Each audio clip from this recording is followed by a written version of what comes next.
Hey folks, welcome back to Max Nafe Horsemanship again today. And today I want to talk about something I have actually talked about it in the past. Sort of, kind of. Well, I've done a couple of videos more or less on the topic of mares and geldings. And I'm going to cover two different aspects today. I'm going to talk about them. First off is the cohabitation of mares and geldings together. A lot of people, for some reason, don't think that's a good idea, and they will have the mares and the geldings in separate pastures if they happen to have more than one, like more than one gender. You know what I mean? Okay, so geldings all being one, mares and being another, and I've never understood why people do that. There's only one situation where I knew of where it may have been a good idea because the young lady happened to have one stallion in with all of her geldings, which I'm not sure that was even a good idea, but she didn't want the stallion in with the mares. Otherwise, they'd end up with a whole bunch of unplanned pregnancies anyhow. So he was with the geldings, not with the mares. I get it. But other than that, right here, big dude over here, he was just behind me a minute ago. I don't know if you can even see him on camera right now, but he's gelding. These other two little girls are mares. My own horse, which is out there, she's a mare as well. And they get along just fine. And as you can see, I got three of them in there with me, gelding and two mares, no problems. And one of the things that you'll often hear is you'll hear people have a preference for one gender or the other. Though, oh, I like my geldings, and somebody else will say, I like my mares. And, well, I don't really care.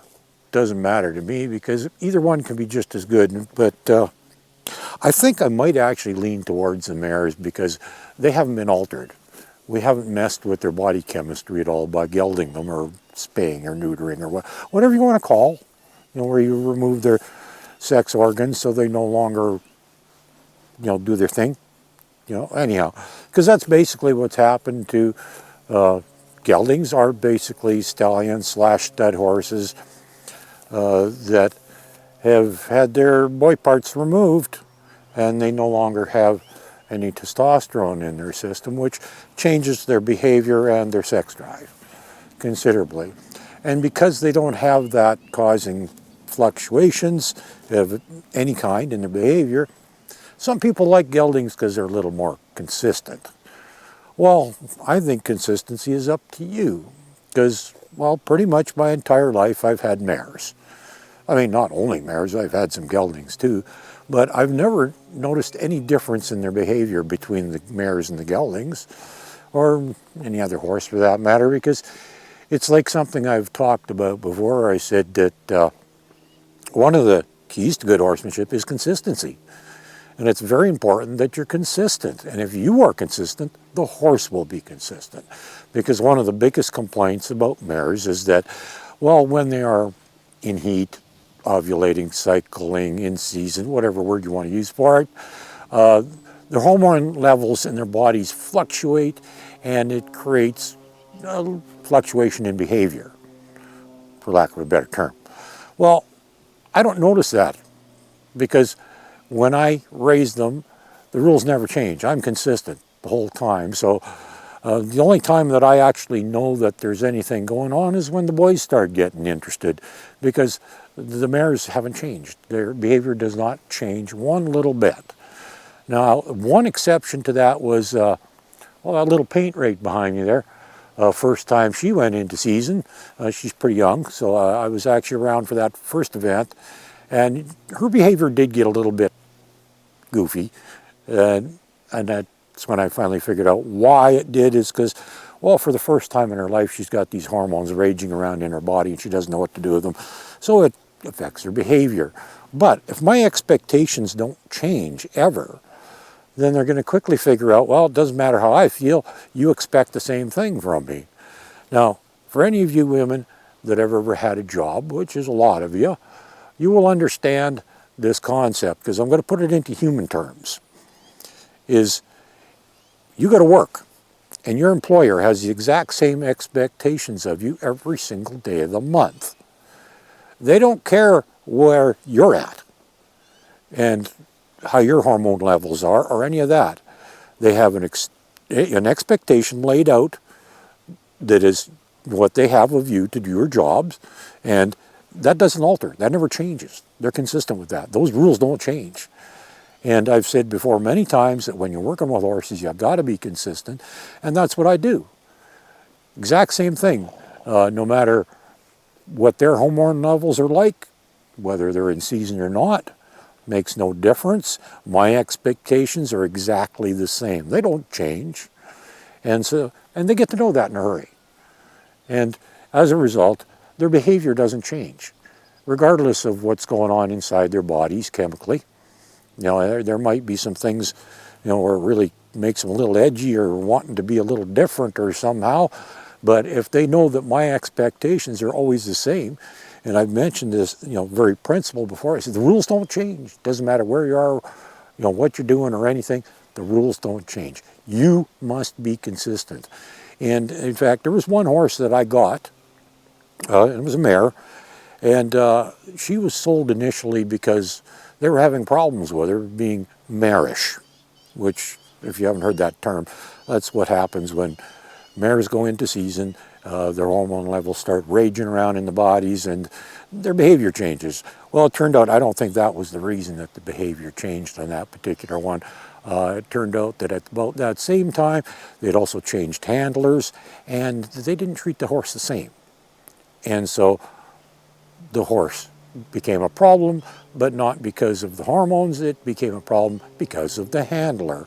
And that's what I said. Your horse, what happens, that's up to you.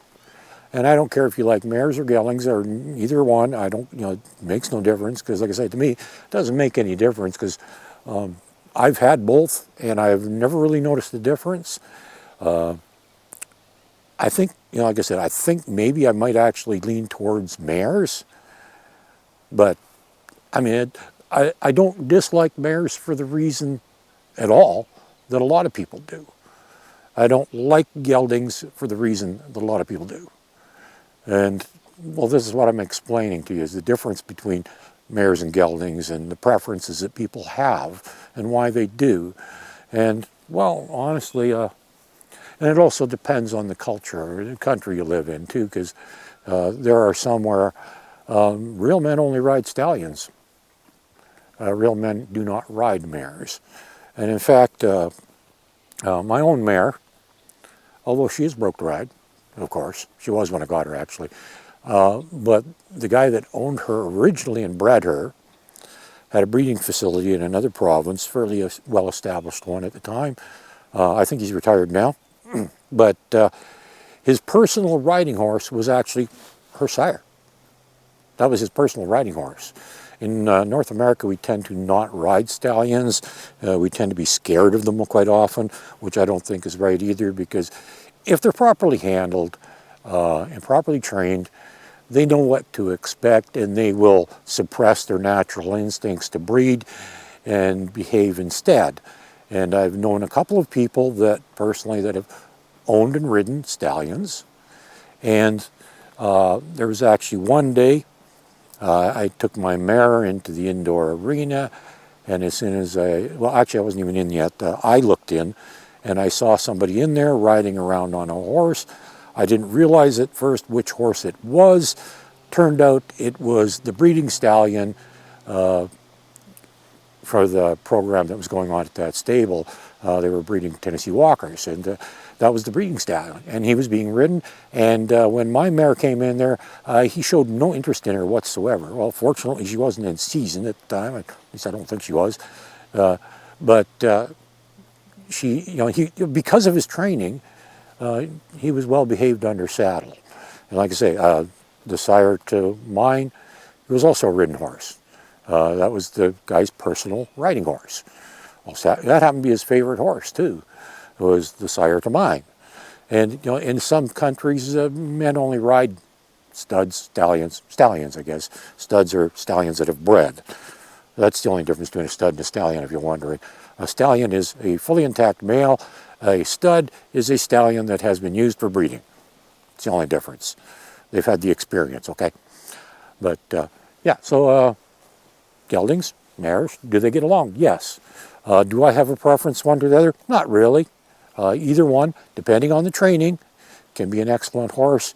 Not only geldings, but even stallions can also be good horses, depending on the training. And I've seen firsthand where absolutely any horse, and horses from every profession, every type of riding discipline, you name it, if you're consistent, the horse is consistent.